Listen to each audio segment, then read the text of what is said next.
Hey guys, I'm doing. Welcome back to my Patreon. Today we'll be reacting to episode 5 and 6 of The Eighth Sense. I promise you guys double uploads this week, so here I'm doing this right now.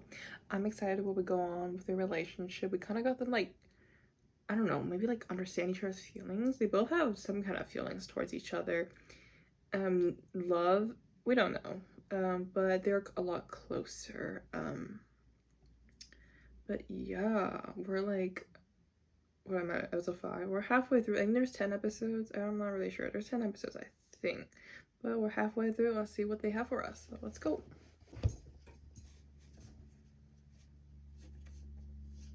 So that was my reaction to episode 5 and 6 of The Eighth Sense. And the ending, okay, so like I knew that he was going to be in an accident in June and everything because everybody was talking about on Twitter and I couldn't avoid the spoilers and stuff like that. And I know he's fine, but I know that when you guys were watching it, probably as it was airing, people were freaking out and shit because like it did make it look like he like passed away or something like that because of like transitions.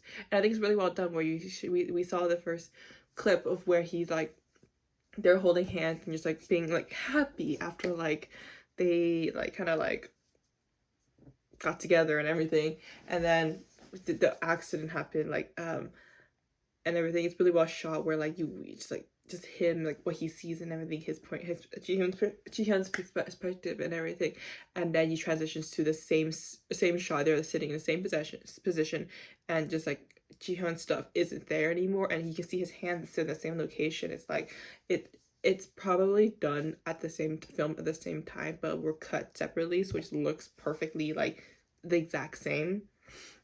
So like it's not like you're like, what the fuck happened to him? So it could have been like he's gone, he's remembering him and everything, right? But I know he's not. There's gonna be stuff happening in the next few episodes. So yeah. But overall, I really enjoyed these 2 episodes a lot more. Episode 5 felt really short for some reason, but it was just like you can like the other episode was like building up to episode 6 and everything. I think it was like it felt like a preparation for us to get into episode 6 where like, you know, there's that trigger from his friend talking about like siblings and then talking about family and talking about like, and also I think like slight jealousy coming from Jaewon a little bit too, and everything's adding up together. And like and then with the brother like gift that his dad, I think the dad broke, just building up into his like kind of like he needs an escape to the beach that he took, and the offer was given where he was like, if you need somebody to talk to or like if you need anything, you just call me. And he did that. He took up the offer and everything because he's the only person that Jaewon can like be himself with. Yeah, because like the friend really bothers me because like he just like honestly like I feel like he's only friends with him because he's rich. Very honestly, like I don't think it's not something like he's not even hiding it. He always brings, every time he like shows up in a scene, he find a way to mention his dad is rich. Like Jiwon's dad's rich. Jiwon doesn't have to worry about anything. Like, shut up. And these kind of people like makes it worse with like, because like they don't know his burden that comes with like his dad being like having money. Like you look at the outside of it, you think, oh, he has a perfect life and everything, but he doesn't. It's like you can't say these things without like knowing what's going on with other people's life, because like, you know. So it's like it's very, I think like it's very triggering for him whenever his friends bring it up, and like he just use alcohol as a way of escaping.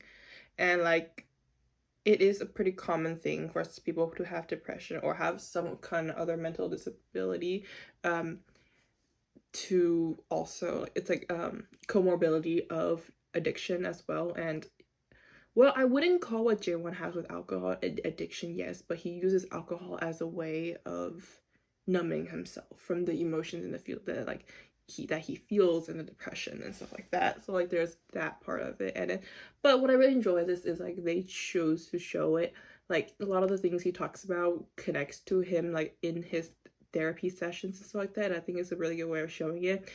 And it's like we're in a position where these things are not taboo to talk about, and they're willing to put that in a drama. And I feel like as a Korean drama, being like, this isn't like a mainstream show or anything. This is one, a BL, so like the Korean audience wouldn't be as like known about, but also at the same time the willingness of putting it in a Korean show is, I think, very what word am I using? Very new, I think. Not new is not the right word, but very advancing, I want to say, because like we know that in Korea they have a huge stigma against mental health and everything, and it's just that the aspect of them being able to even put a big portion of their shows in their storyline based on Jiwon's mental health is like, you know, it's like shocking and stuff like that. So yeah, I think like that's the aspect that I really enjoy from this show, is that we are able to talk about these things and stuff like that. And then just the whole like the idea of them falling in love is like natural. I was kind of shocked about how like they ended up being like together so like abruptly, and it makes sense. Sometimes like they're like holding back their feelings for each other and too.